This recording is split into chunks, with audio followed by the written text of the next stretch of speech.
Bonsoir les amis et joyeux réveillon de Noël à toutes et à tous. I'm so sorry, I don't have my micro. Je sais, ça se dit sûrement pas micro en anglais. Hein, je sais, je fais un peu le quinri. Alors, les amis, petite vidéo exceptionnelle. Alors, j'étais obligé d'en faire une quand même si c'est le réveillon de Noël. Move en approche. Warning. Move en approche. Move évident. Évident du BTC cette nuit. Évident. Et comme d'habitude, comme je le répète souvent, cette nuit, comme par hasard, c'est quelle nuit? La nuit de dimanche à lundi. À chaque fois, dans la nuit de dimanche à lundi, il nous propose quelque chose. Je vous montre le move à venir. Alors, il peut être violent. Il peut être violent comme celui-là là, qu'on avait eu. Hein, tout simplement. Que nous avions eu. C'est mieux parler. Que nous avions eu ici. Hein, et le mouvement, il est. Il peut être. Voilà. Il va être au moins aussi violent. C'est-à-dire, on peut avoir un boom, là, ou un boom, retour à la case départ, les 40 000 $. Voilà. Et après, là, je sais pas. Hein. Mais voilà. Là ou là. Et la direction va être donnée cette nuit. Voilà, les amis. Je mets ma main à couper que cette nuit, on a un move du BTC. Parce que ça, c'est une très très belle qualité d'endormissement là. Et voilà, il y a un move. Il y a un move en approche du BTC et pour moi, c'est pour cette nuit. Donc, est-ce que nous irons visiter les 46 000 $, hein, ce qui serait génial, ce qui nous laisserait encore plus de temps pour faire de l'oseille à côté, ou est-ce qu'il va nous reproposer tout simplement dans un premier temps les 40 000 $, 40 500 $ à peu près. Là, je suis sur BTC USDT, hein, c'est pas les mêmes tarifs. Là, les prix que je vous donne, c'est vraiment sur TradingView. C'est pas les mêmes tarifs sur les futurs. Hein, donc, faites bien attention à ça. Là, je vous donne les tarifs sur BTC USDT. Donc voilà, move pour moi pour cette nuit en direction. Alors, il faut rappeler que nous avons le BTC qui nous a indiqué. Alors, attendez, hop, qui nous a indiqué donc à deux reprises les 46K.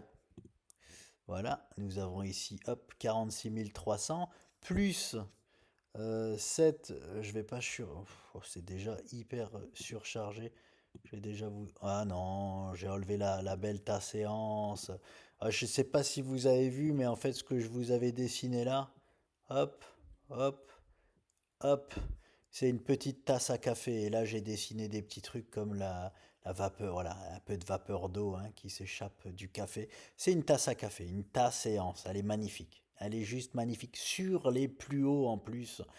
Quand on est haussier, par exemple, c'est ce qu'on adore voir. On adore voir ça. C'est les formes les plus puissantes de continuation haussière. Attention, il faut qu'il nous donne la validation. Il faut une clôture au-dessus de cette ligne-là en H4 pour lancer le marathon, j'allais dire. Non, c'est pas un marathon. Ça va pas du tout être un marathon. Hein. Ça va être, ça peut être assez rapide. Donc voilà, alors, je vous l'enlève maintenant, cette petite séance, et il nous avait montré aussi un second objectif qui était donc ce magnifique double bottom validé. Donc si je me mets sur la ligne de coup, hop, voilà, un peu moins, allez, c'est pareil, ouais, c'est 45 946 avec deux figures différentes. Il nous a indiqué les 46K. Et avec cette figure-là, actuelle, il nous indique même les 48. C'est pour ça que je vous dis, voilà, s'il choisit le nord, il choisit la direction des 46-48K dans un premier temps. S'il choisit le sud, c'est retour à la case départ aux 40 500 dans un premier temps. Hein, voilà. Mais move en approche sur le BTC. Moi, il y a Mauvre, hein, Mauvre qui me souhaite, qui m'a souhaité, qui m'a fait un très très beau cadeau de Noël. Regardez-moi ça, regardez ce qu'il nous a proposé.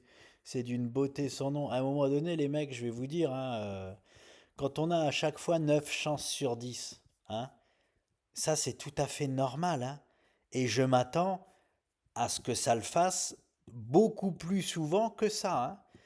Donc voilà, bon, il y en a déjà plein qui l'ont fait, hein, Link, Avax, Solana, mais Solana je l'avais pas analysé donc je vais pas en parler. euh, E-Gold, voilà, en plus EGLD qui part peut-être sûrement en direction des 120 $. Voilà, il a enfin pris sa décision de continuer sa route. Mais regardez-moi ça, regardez ce beau cadeau de Noël que me fait Mauvre. Ça, c'est une explosion comme je les aime. Alors la stat, c'était celle-ci, hein. 88% de chance, hein, de nous proposer un joli 22 $. C'était l'objectif dont je vous avais parlé, hein. Mais mais c'est pour ça que j'adore ce genre d'investissement. C'est, je le rappelle à chaque fois sur chaque vidéo, c'était l'objectif minimum. Donc oui, moi je suis obligé de prendre des bénéfices ici. Oui, je suis obligé. Je ne l'ai pas fait de gaieté de cœur, sur celle-ci en tout cas. Pourquoi? Parce que la toute première résistance, et regardez comme c'est beau. Il a été cherché forcément, c'est pour ça que j'adore ça. Sa toute première résistance, qui était au 44,5 $. Il a méché au 44 pile, pile poil. Donc rien d'étonnant là-dedans. Mais bien évidemment que j'ai pris des bénéfices ici. Alors, j'ai vendu que la moitié. Je vous dis, je suis transparent avec vous. J'ai vendu que la moitié, mais ça m'a crevé le cœur parce que bon, hein, j'avais j'ai aucune probabilité à vous donner par rapport à aller chercher la première résistance. Aucune. Donc c'est pour ça que je suis obligé de prendre les bénéfices ici. Parce que je me mets les probabilités dans la poche et je ne sais pas ici combien de fois il va aller le chercher. Je ne sais pas. Il pouvait très bien, oui, faire ça et le mouvement se dégonfle et on s'endort pendant 15 ans jusqu'au bull run et au final, seulement quand le bull run est déclenché, on pète tout ça. Il peut très bien faire ça. Et s'il avait fait ça, je me serais mordu les cacahuètes, hein, de ne pas avoir pris de l'argent ici déjà. C'était déjà entre x2 et x3 ici, hein. Mais je suis bien content d'avoir laissé la moitié parce que il nous offre vraiment, c'est un, voilà, le cadeau de Noël Mauvre. Et bon voilà, je vais vous montrer aussi sur quoi j'ai investi dernièrement.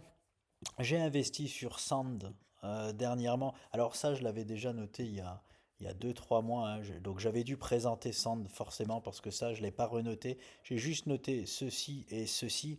Pourquoi j'ai investi aussi sur Sand? Parce que c'est exactement la même configuration que Mauvre. Voilà. Ici, là, nous avons 88% de chance. Nous avons quand même 88% de chance de faire un x3 sur Sand. Et encore une fois, regardez la première résistance de Sand, où est-ce qu'elle est? Au 2,60. C'est juste ouf, c'est des choses, voilà. Et j'entends beaucoup là autour de moi, c'est marrant, il y a beaucoup de gens qui n'ont pas encore investi dans le monde de la crypto et j'entends dire ouais, tout le monde parle de bull run, mais bon, il y en aura peut-être pas. Ah ouais, ok, ok, bon bah, alors déjà, s'il n'y a pas de bull run, imaginons que la stat que vous prévalez, qui est les 0%, parce que c'est dans 0% des cas jusqu'alors, dans 0% des cas, il n'y a pas eu de bull run après le halving. 0% des cas. Donc imaginons ça se passe quand même, eh ben on s'en sera quand même mis plein les poches pendant le réveil actuel du mode de la crypto, hein. Donc je m'en fous même s'il n'y a pas de bull run. Mais comment je peux entendre des choses pareilles alors que ça s'est jamais passé? Moi, c'est pareil. Mais je pense que c'est des gens comme ils sont pas encore, ils n'ont pas investi dans le monde de la crypto, ils espèrent en fait que ça parte pas sans eux parce que eux ne sont pas investis. Mais je trouve ça dommage vraiment de parier sur des statistiques de 0%, quoi. C'est ouf. Alors, j'espère que vous comprenez pourquoi j'avais commencé avec la bourse, hein. Je faisais que des vidéos sur la bourse. Depuis qu'il y a eu le réveil du monde de la crypto, la bourse, je veux même plus en entendre parler, moi. Je suis que dans la crypto. Et j'espère maintenant que vous comprenez pourquoi. Parce que ces décalages à la hausse n'existent que dans le monde de la crypto-monnaie. C'est pour ça que moi, pendant un pré-bull run que je suis alors c'est le tout premier, hein, c'est le tout premier réveil de crypto que moi j'expérimente. Mais comme je sais, comme je sais rien, mais comme statistiquement parlant, Il y a 99% de chances qu'on part dans un bull run 2024 crypto-monnaie, je mets tout le reste de côté. En 2024, je me concentre uniquement sur la crypto. Et j'espère que vous comprenez pourquoi. Parce que trouvez-moi des actifs financiers, boursiers, qui, en un jour, peuvent faire x3. En un jour. Je vous dis bien en un jour. Mauve l'a fait, je crois que Mauve l'a fait en 24 heures. Mais de toute façon, XRP c'est pareil, beaucoup de crypto c'est pareil, ça se passe en 24-48 heures. Je vais le mettre en daily, non, excusez-moi, 2 jours. Oh, je me suis trompé, 2 jours. Trouvez-moi un actif financier qui vous fait ça en 2 jours. Ça n'existe pas. Voilà pourquoi moi je me concentre sur le monde de la crypto-monnaie.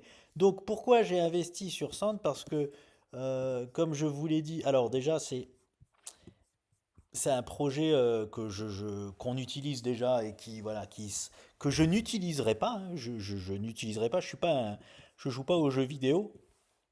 J'essayerai peut-être, mais voilà, je consommerai pas ça. Mais c'est déjà l'avenir, c'est pour moi l'avenir et c'est déjà aujourd'hui, quoi. C'est le métaverse avec le casque de réalité virtuelle, voilà. Si ça plaît pas, je sais pas ce qui va plaire dans le monde. Mais bon, bref. Le projet déjà, je pense qu'il va marcher fortement, mais je fais pas ça pour ça. J'investis pas là-dessus pour ça parce que jamais je n'investis sur un actif parce que je pense que ça va être l'avenir. Je vous le dis tout de suite, jamais. Hein, c'est juste un petit plus. Voilà. Bon, je rappelle que Mark Zuckerberg, ouais, a investi énormément d'argent là-dedans. Hein. Et bon, eux, ils connaissent un peu les choses, je pense. En tout cas, bien mieux que moi sur l'avenir dans ce monde. Euh, mais c'est purement graphique. Encore une fois, j'ai exactement la même configuration, comme sur Loox, comme sur Biado, j'ai la même config. Et quand j'ai des stats comme ça, je pose. C'est tout, je pose et j'attends. Et si je me trompe, j'ai envie de vous dire, tant pis, hein, tant pis. Les pertes seront complètement comblées par les autres investissements à côté qui donnent du x2, x3, x5, x10, x50 même parfois. Donc voilà les amis. Pour Sand, pourquoi j'ai mis une petite piécette dessus? Alors, je vous présente Sand, il y en a plein. Il y en a plein. Je ne peux pas tous les faire, il y en a trop, il y en a plein. Et je vous ai déjà fait 2 vidéos sur plein de crypto-monnaies différentes. Bah ça c'est pareil. Ça c'est pareil. J'ai pas mis qu'une piécette sur Sand, hein. J'ai une piécette à l'heure actuelle sur une vingtaine de cryptos différentes. Donc voilà les amis, un petit tour sur Eagle. Eagle qui a donné un top départ vers les 120 dollars pour moi. Il a enfin fini sa pause. Hop. Et je proscris totalement le mode trading sur les crypto-monnaies, hein. Totalement, hein.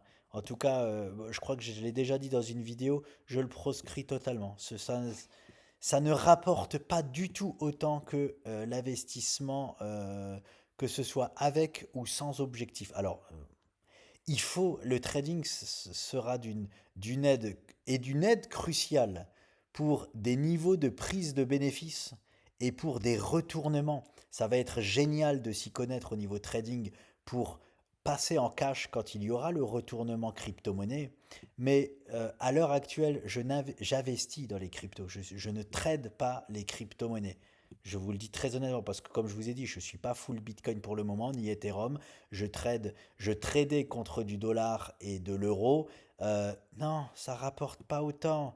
On se fait sortir de position bêtement pour protéger nos positions, blablabla.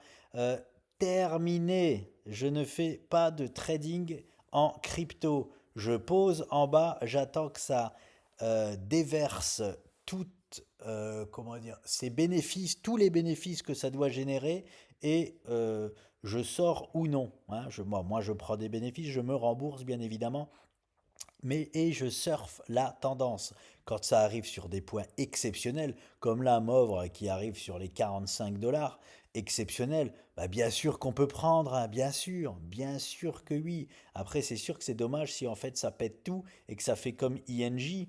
Donc c'est pour ça que c'est un peu compliqué, mais Et c'est pour ça surtout que je surveille le Bitcoin. Je surveille vraiment le Bitcoin parce que si le Bitcoin, là, il retourne aux 40K, il choisit le sud et il retourne aux 40K, il va, oui, y avoir une secousse.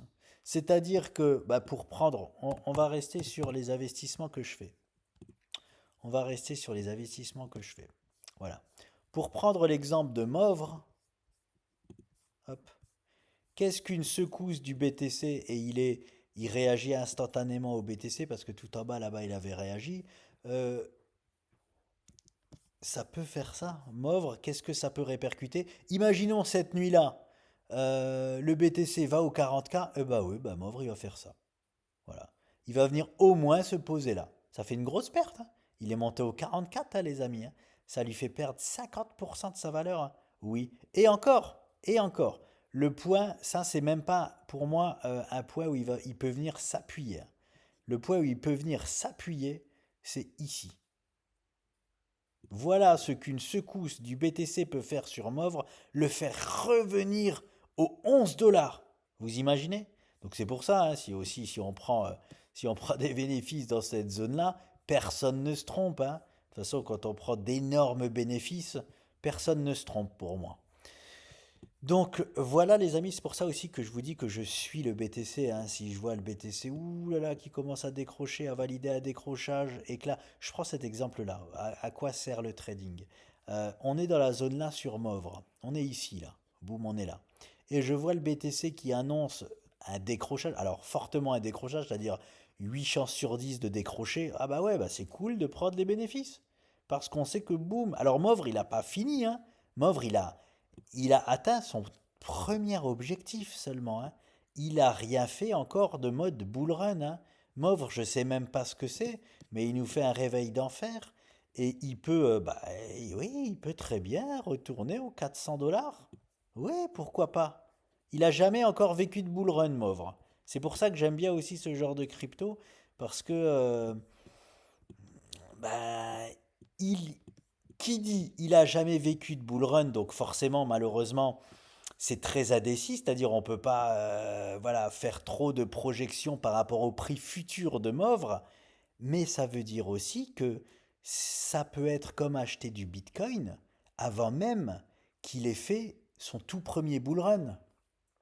Vous voyez de quoi je parle un peu? C'est comme acheter du Bitcoin à 1 dollar par exemple. Je ne sais pas à combien il est sorti le Bitcoin, mais vous voyez ce que je veux dire? C'est comme acheter du Bitcoin à 1 dollar. Tout le potentiel est devant lui. Ça ne veut pas dire, je le répète, ça ne veut pas dire que Movre va exploser ses plus hauts historiques. Non, peut-être qu'il va décevoir et qu'il va faire comme ça arrive, hein. Juste ça. Hop, voilà. Et après, beer market et retour à la case départ. Mais le juste ça, regardez où ça l'emmène, 180 dollars. Hein, juste ça. Quand on achète du Movre à 6 dollars et que ça monte à 180 dollars, le juste ça, il est quand même pas mal du tout, hein. Fois 30, c'est ça? Fois 30. S'il déçoit, les amis, si il déçoit, voilà pourquoi je mets tout de côté, moi, quand la crypto-monnaie se réveille. Tout de côté. C'est hallucinant, vous imaginez même pas. Mais, et là, je suis content, on est content, on partage ça, on s'en met un peu plein les poches à droite à gauche. Le bull run n'a même pas commencé encore pour moi. Donc imaginez ce que ça va être en bull run. Imaginez juste.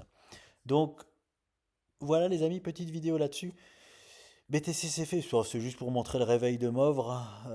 E-Gold qui est pour moi. Alors pourquoi E-Gold en direction des 120? Parce que bah oui, pareil en fait.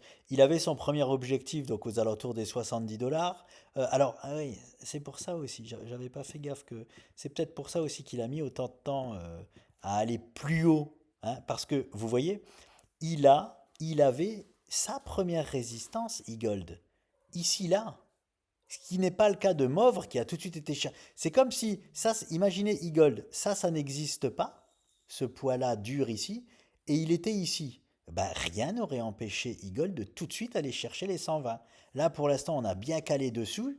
Est-ce que on peut très bien, oui, voilà, c'est un peu plus complexe E-Gold parce que on peut très bien caler sur ces niveaux de 97, voilà, sur les niveaux ici, là, actuels, les niveaux des 73 $100 à peu près. Voilà.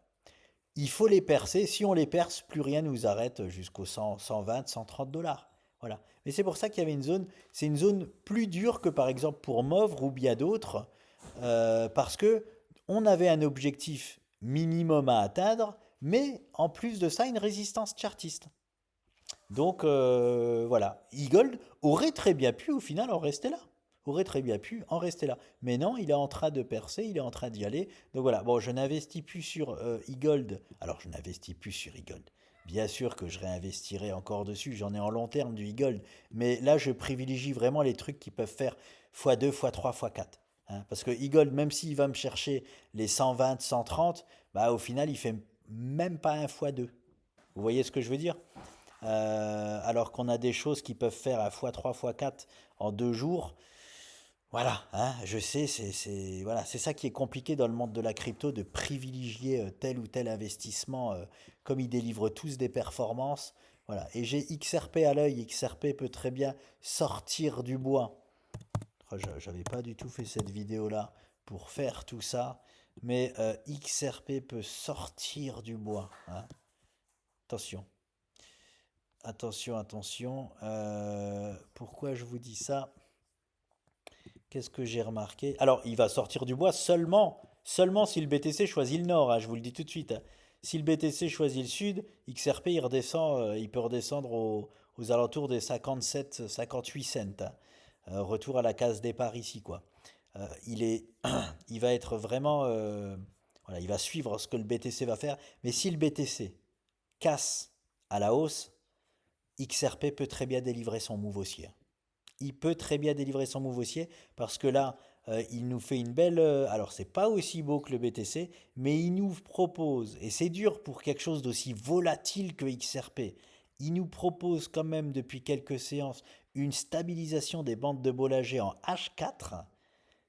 Il, il nous prépare un petit move. Il nous prépare un petit move. Et petit move de XRP, c'est violent, hein, les petits moves de XRP. Donc voilà, bon, alors je m'en fais pas parce que je suis très investi sur XRP. Hein. Je sais exactement à quoi m'attendre. Dans le pire des cas sur XRP, c'est cette zone-là. Je suis prêt. Alors, j'ai aucun problème avec XRP. Je suis prêt à l'accueillir s'il faut, même si je suis déjà très investi sur XRP. Ce n'est pas grave, même s'il revient dans cette zone-là.